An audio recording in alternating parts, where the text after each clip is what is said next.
Notice anything different? Yeah, it's sitting a whole lot more level now. In fact, I think it's perfect now.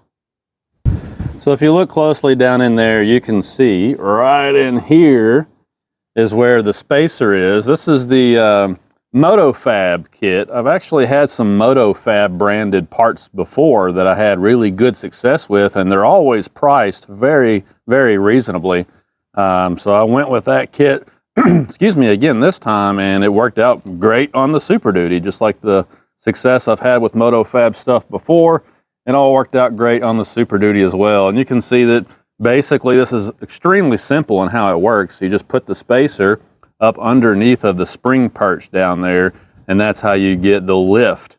In this case, I did a 1.5-inch lift, and I think it worked out perfect. Yeah, I mean, everybody that's familiar with these Super Duty trucks knows that from 2017 to 2019, these trucks came from the factory with a 3-inch lift block in the rear.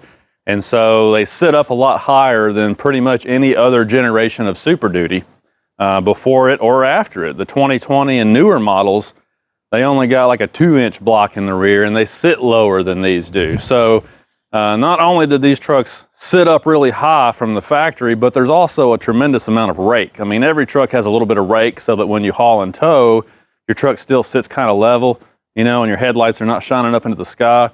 But these 17 to 19 Super Duty is just a little bit too extreme. I mean, from the factory, the rear end on this thing sat way higher than the front, and it just kind of looked ridiculous, I think.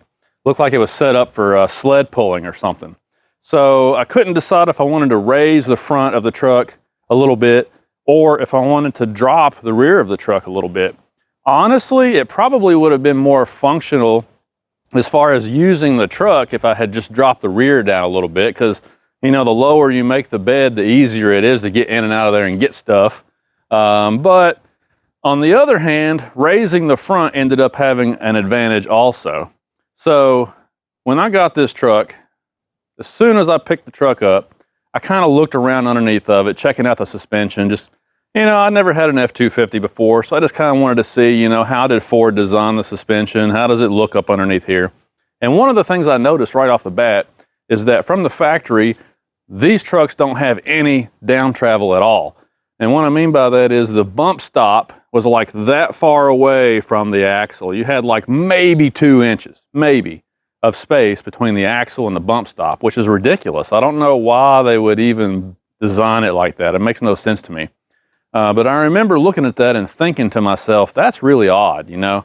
That's probably going to ride like crap, you know, because I can just see, you know, you don't have any travel there. So I can just see every time you hit something rough in the road, a dip or railroad tracks or bridge expansion joint or whatever, you're going to get a thud, you know, a real harsh engagement.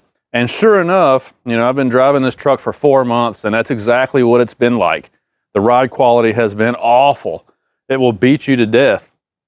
So when I put the leveling kit on here, it actually fixed that problem too, because now I've got more space between the bump stop and the axle. So now the coil spring and the shock can do their jobs, and it actually feels like the truck has some suspension on it now. So there's been a completely different, you know, ride quality in this truck ever since I put that on there. It actually feels a little bit softer, which is a good thing. Like I said, if I hit a bridge expansion joint or railroad tracks, there's a really rough spot on the road that I live on where the people who paved the road last year had no clue what they were doing. And when I hit that now, it actually soaks it up. You know, it doesn't translate all of that into the truck. Now it'll actually soak it up, and, you know, it just doesn't beat you up as bad. So the ride quality is really good now on the front end of this truck, being a heavy duty truck. I'm super happy with that. So not only did it make the truck look better, but it's also made it ride better, and that's a good thing. I got this 1.5-inch MotoFab lift kit, leveling kit, for 25 bucks. I can't remember if I got it from eBay or Amazon, one of the two, but it was 25 bucks. And as far as putting it on goes, I mean, there's nothing to it really. I've got access to a lift, you know, a 2-post lift makes it really easy, because then you can just raise the truck up and down as you need to, you know, while you're working in the suspension there. But you could easily do this in the driveway if you wanted. You just put some good jack stands on the frame right behind the control arms, and then you would use your floor jack to raise the axle up and down. Essentially all I did was disconnect the shock, disconnect the sway bar, and then there's one bolt on each side to release the brake line brackets so that the brake line can be free.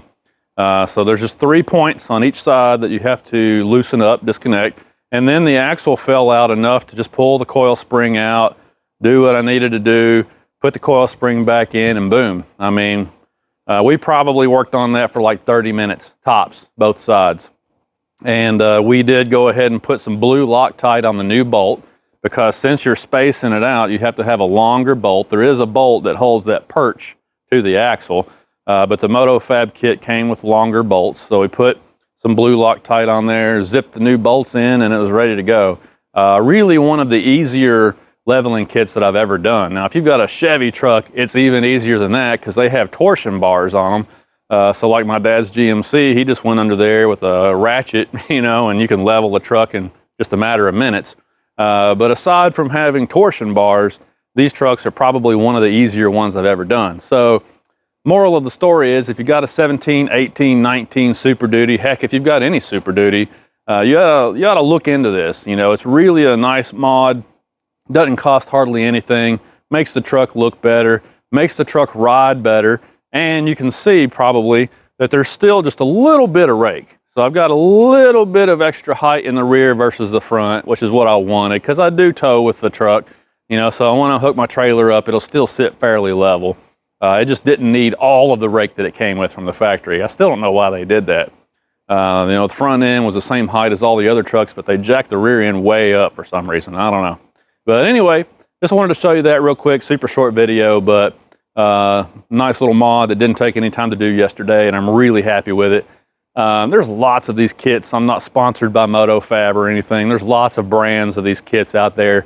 I just thought, for what it is, there's no sense in spending $100.